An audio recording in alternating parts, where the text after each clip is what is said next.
Mike's Daily Podcast. Episode 1185. Yes, 85. Pet Shop Boys. Starship. Other great bands. Bruce Springsteen. He was big. There was the whole thing with was Janet Jackson just starting? Madonna, of course. Oh, hi. My name is Mike Matthews, and welcome to Mike's Daily Podcast. Broadcasting somewhere from Podcastro Valley. Today, we hear from Benita, the Disgruntled Fiddle Player, the Brewmaster. Mike's Daily Podcast. And I am going to sing a little song like I do at the beginning of every show. I've done it 1,185 times, don't you know? And maybe I could come. Simple Minds.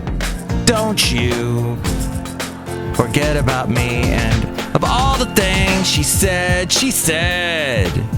Yes, loved Simple Minds. Mike's Daily Podcast. And of course, U2 has been In the Name of Love, right around there. Mike's Okay, that was for all you Daily millennials who didn't know Podcast. anything about the 80s. Yeah. I just shared a bunch. I feel like I shared a little too much.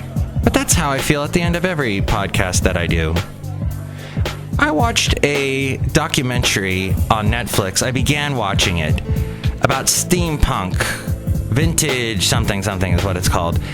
And there was all these... It basically has no narrator. It's one of these documentaries that just shows a bunch of people talking to the camera, you know, getting their little points of view on what steampunk is. And so I watched about 15 minutes of it, and it was all, steampunk is great, steampunk is this, steampunk is the unusual.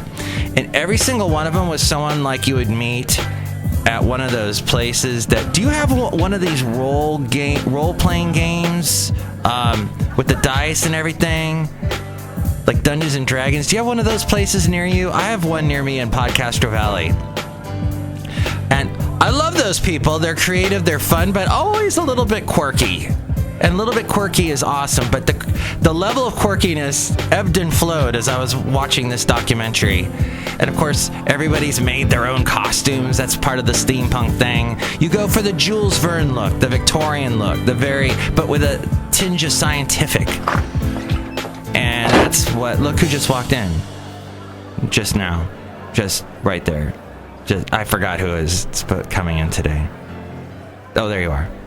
Hi, Mark. It's Benita, the rodeo queen. How y'all doing? My God, it's a disgruntled fiddle player. I cannot stand quirky people, tell you what. What? How did you forget us? We came in. Do you have like a touch of the amnesia? Could be. I don't know. You know what? Cafe Anyway is where we are. Anyway. And I feel like steampunk is something I would get into if I knew how to make things, if I knew how to make cool costumes. That seems to be part of the deal. You got to be able to make cool little inventions and whatnot that look all Jules Verne, H.G. Wellsy. So, but I love Doctor Who and all that, so maybe that would be my thing. Yeah, what you just said made no sense to me. It was all Greek, whatnot. Tell you what. What? Someone else just walked in. I know who this is. Hi, Mike. I make the root beer. I'm the brewmaster. Oh, boy. We love the Brewmaster. Oh, look, he's pouring me some wonderful root beer just now. Just right now. You know, root beer was originally made from the sassafras plant. Did you know that, Brewmaster? Yeah, sure. Okay. I don't know what he makes the root beer out of, and it's very frightening. What I would like to say, yes, that was me doing dough very perfectly. You could barely even tell it was No, it was me. Hey, I saw a bunch of interesting things lately. That the Salton Sea is having earthquakes. Something like in the order of over 200 earthquakes. That's another dramatic. Nearly 200 small earthquakes, including 3 of a magnitude greater than 4, struck the Salton Sea area over the last day or so, according to the U.S. Geological Survey. They all started Monday morning. Salton Sea is a mystifying place to me. It's all these dreams that disappeared and died in the desert. It was made after a 1905 irrigation accident in the middle of the desert. And it is it's salty. It is a Salton Sea, and it is salty. And you could see it from the airplane when you left LAX and you'd fly inland to go to Florida to see your mom. You would see it down below and go, oh, the Salton Sea. And my dad had a story about how they filmed a movie out there once, and he was an extra in the movies. But he was also a stand-in for different actors like Rock Hudson and Walter Matthau. When he went out there, I forget what movie it was, and he got drunk, as people did when they made movies back then. And he went to a restaurant with a bunch of the guys from the movie crew, and they were all getting drunk at this little restaurant. And then the guys left. He went outside to take a leak out like in the desert. I guess the bathroom was outside, as I recall. This story he told me over 10 years ago, so maybe 15 years ago. And he said then he came back to the restaurant and everybody was gone. So he was stuck out there. And I forget how he got back. Oh, dang it. Well, he's gone, so I can't ask him, but make up your own ending to that story. He somehow made his way back. Maybe I don't know, a UFO picked him up and dropped him back. The UFOs seem to be place. That would be a UFO place, basically, that area. But yes, he did get, and the drinking was often happening with the movie people. A lot. So that was a business. A lot of the actors of that era died of liver failure, of some kind of cancer of the esophagus and whatnot. It just, too much indulgence. But that was that era. That was the whole, Rat Pack time and whatnot. And the Salton Sea, go watch the Anthony Bourdain, where I forget what show it is. If it's Layover or Parts Unknown or the first one he did, the No Boundaries. He flies into LAX and then he drives east. And he drives through the Salton Sea and he stops at a restaurant in the Salton Sea. And the funny characters that he talks to out there. And then he keeps going. He eventually meets up with Alice Cooper in Arizona. And then I think he eventually meets up with, what's his name? Crazy Republican rocker guy. That guy. I want to say Trump, but it's the Cat Scratch Fever. Anyway, you're saying the name in your head, and I can't read your mind, so therefore... Oh, man. It's one of those things where the name is trying to get into my brain, and then it jumps back out again. So that's what watch that one. It's very interesting. We'll tell you all about the Salton Sea, and hopefully it'll stop shaking out there. We had a little bit of shaking over here in the Bay Area. I didn't feel it, but I heard about it. And Samsung had some shaking. They had washing machines blow up and such recently. And they're getting into they're in active discussions with the Consumer Product Safety Commission about how to handle problems with some top-loaded washing machines that could pose a safety risk following a recall tied to its Galaxy Note 7 smartphones, their batteries exploding.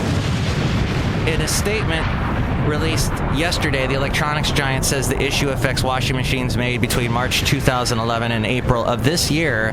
Samsung says in rare cases, some of the Samsung, they say so much. So turn them on, turn on those washing machines, 'cause they'll blow up. Samsung blows them up, la-da-la-da. Ooh, Elton John. 1983, 84, that song.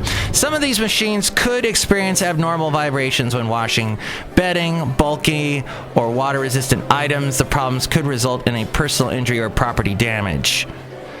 Although Samsung did not confirm exactly how that would happen, It is important to note that Samsung customers have completed hundreds of millions of loads without incident since 2011, they also said in a statement. The company recommends consumers with affected machines wash these items using a lower speed, delicate cycle. This according to MSN. Now, we're going to get to another news segment, an interesting segment called WOW SCHATZ WOW in honor of Oktoberfest and my mom, who's German, and when I tell her something surprising, she goes, WOW SCHATZ WOW. And it has to do with the story that I mentioned on the last show. But first I want to mention that we have a podcast picture that you can see if you go to mikesdailypodcast.com and here's today's podcast picture. Today's podcast picture will get you into an autumn fall mood. There's Basil the Boxer. We went on an autumn walk. And we got to this is an area of Podcastro Valley that I don't think many people go to. You have to go to the top of Columbia. There's a housing development area called Columbia. And you go through this area that belongs to East Bay Regional Park District where they have some horses. You don't bother the horses because a horse, as the guy who was tending the horses there told me, he was saying, I asked him, because he said he had a dog. Does your dog, how does he get along with the horses? He said he gets along fine with the horses. And I said, well, is there any problems with people bringing their dogs through with the horses? He goes, oh, no. The horses, unless the dogs antagonize the horse, because the horse sees the dog as a carnivore and will defend itself, like with biting and kicking. And I'm like, oh, okay. And he goes, yeah, well, actually, if the horse kicks the dog, it's pretty much over. Game over. I'm like, oh, okay, thanks. I'll keep my dog far away from the back end of your horse, for sure. For various reasons. Not only what comes out of the horse, but the kicking thing. Don't want that killing my dog. So thank you for that warning, horse guy, at the top of Columbia. But you keep walking through that, and there's a couple gates you go through. Then you end up on East Bay mud territory, and then you're on the East Bay mud area. Don't worry, it's not all mud, but you got to keep your dog on leash as you're walking through there. And then you end up on these trails, and that's one of the trails that I was walking on yesterday. So you can see that picture at mikesdailypodcast.com. Go to mikesdailypodcast.com. If you want to do any shopping on Amazon, go through my website first, because then you help us out by shopping on Amazon through my link at mikesdailypodcast.com. There's also a link to PayPal, and you'll get a special greeting from all the Cafe Anyway characters if you do that. There's also all the past podcast pictures and past interviews I've done with some interesting folk. All there at mikesdailypodcast.com. And now, the segment WOW SCHATZ WOW. So we were mentioning the stopgap spending bill that was to avoid a government shutdown. Yesterday I was talking about, we were having a memory flashback of the wonderful time that we had a government shutdown, and that was around the end of, 2012, wasn't it?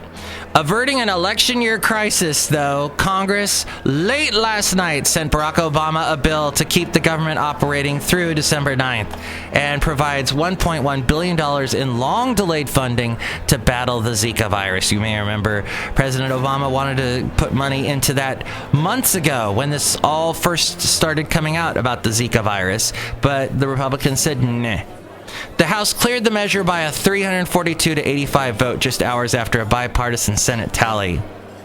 The votes came after top congressional leaders broke through a stalemate over aid to help Flint, Michigan address its water crisis. Democratic advocates for Flint are now satisfied with renewed guarantees that Flint will get funding later this year to help rid its water system of lead. And the AM radio stations I work for, we are hearing a lot of commercials for this Lead Safe America. They are always sponsoring the sponsorship for the traffic reports. I hear their name constantly. Now, I don't know if that's a government-funded thing or what, but it's definitely on people's minds about lead. And that lead gets into your minds and into your brain through the water. But it is, as I've mentioned in an early podcast, there is lead everywhere in our water system. You can't really avoid it. So, our whole water infrastructure would have to be, well, it has to be it has to be changed and updated and all the lead piping taken out. But that would take decades, even, may I say, centuries. The hybrid spending measure was Capitol Hill's last major to-do item before the election, and its completion allows lawmakers to jet home to campaign to save their jobs. This story also from MSN. Congress won't return to Washington until the week after Election Day for what promises to be a difficult, lame duck session. The bill caps months of wrangling over money to fight the mosquito-borne Zika virus. It also includes $500 million for rebuilding assistance to flood-ravaged Louisiana and other states. The White House said Obama will sign the measure and praised the progress on Flint. The temporary spending bill sped through the House shortly after the chamber passed a water projects bill containing the breakthrough compromise on Flint. The move to add the Flint package to the water projects bill negotiated by top leaders in both parties and passed Wednesday by a 284 to 141 vote was the key to lifting the Democratic blockade on the separate spending bill.